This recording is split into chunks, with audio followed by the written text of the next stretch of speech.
ఇలా ఉంటుందండి మష్రూమ్. ఈరోజు మష్రూమ్ కర్రీ ఇలా ఉంటుందండి. ఉల్లిపాయలు పచ్చిమిరపకాయలు వేసి వేగిన తర్వాత అల్లం వెల్లుల్లి పేస్ట్ కొద్దిగా వేసి తర్వాత ఇది బాగా శుభ్రంగా చేసుకోవాలండి. మష్రూమ్స్ సన్నగా తరుక్కొని క్యాప్సికము అవంతా బాగా సన్నగా తరుక్కొని చిన్నముక్కలు వేసి ఇది వేసి వేగించి కొద్దిగా స్వీట్ కార్న్ కూడా వేసానండి. ఇది వేయాలని ఏం లేదు, ఆప్షనల్ అనమాట. స్వీట్ కార్న్ ఉందని వేసాను అంతే. ఇలా చేసి ఆవిరిలో మగ్గ పెట్టేస్తే సరిపోయింది. దీనికి నీళ్లు వేయాల్సిన అవసరం లేదండి. ఇది ఇలాగే అయిపోతుంది అనమాట. కర్రీ బాగా వస్తుంది. ఇట్లా ఉంటుంది. ఇది వచ్చింది సోయా కూర అండి. సోయా కూర, ఆలు, ఉల్లిపాయలు పచ్చిమిరపకాయలు వేసి వేయించిన తర్వాత కొద్దిగా అల్లం వెల్లుల్లి పేస్ట్ వేసి వేగిన తర్వాత ఆలుగడ్డలు వేసుకొని ఒక పావు టమాటా వేసుకొని దీనికి సరిపడా ఉప్పు కారం వేసి సోయ కూర వేసి ఆవిరిలో పెట్టేయాలండి. అది సోయ కూర తొందరగా ఉడుకుతుంది, ఎక్కువ అవసరం లేదు దానికి.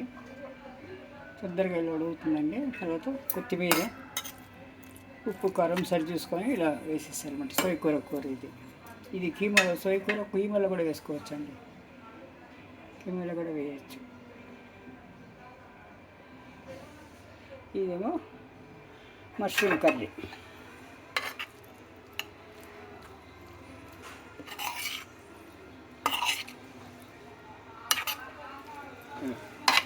చూడండి, ఇది మష్రూమ్ కర్రీ.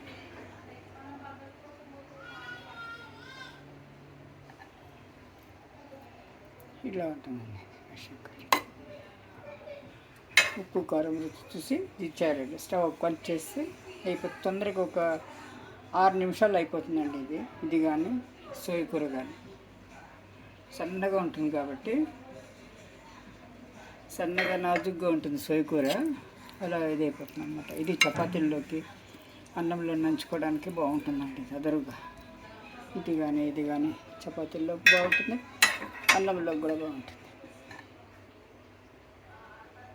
చూడండి,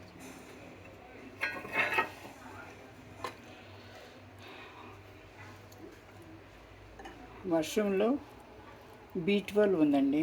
ఎందుకంటే వీక్లీ వన్స్ చాలామందికి ఇప్పుడు B12లో ఎక్కువ డెఫిషియన్సీ వస్తుంది. అట్లాంటి వాళ్ళు వీక్లీ వన్స్ ఎక్కువ ప్రాబ్లం ఉన్నవాళ్ళు ట్వైస్ చేసుకోవచ్చండి. ఇది మష్రూమ్ కర్రీ. సోయా కూడా చాలా మంచిది. ఇది లో క్యాలరీ, ఇది తర్వాత ఫ్యాట్ లేనిది కాబట్టి ఈ సోయ కూర కూడా చాలా మంచిదండి. కీమాలో కూడా వేసుకోవచ్చు. ఇది సోయ కూర కీమాలో కూడా వేసుకొని వండుకోవచ్చు. అన్నీ వేసుకొని కీమా అంతా బాగా ఉడికిన తర్వాత సోయ కూర కొద్దిగా వేసి దీంట్లో మెంతెం కూడా కొద్దిగా వేయచ్చండి, బాగుంటుంది. సువాసనగా మెంతం కూడా బాగుంటుంది. ఇది సోయ కూర అంత పోషకులు వెళ్ళిన కూరలే అండి ఈరోజు. రెండు ఇదేను అదే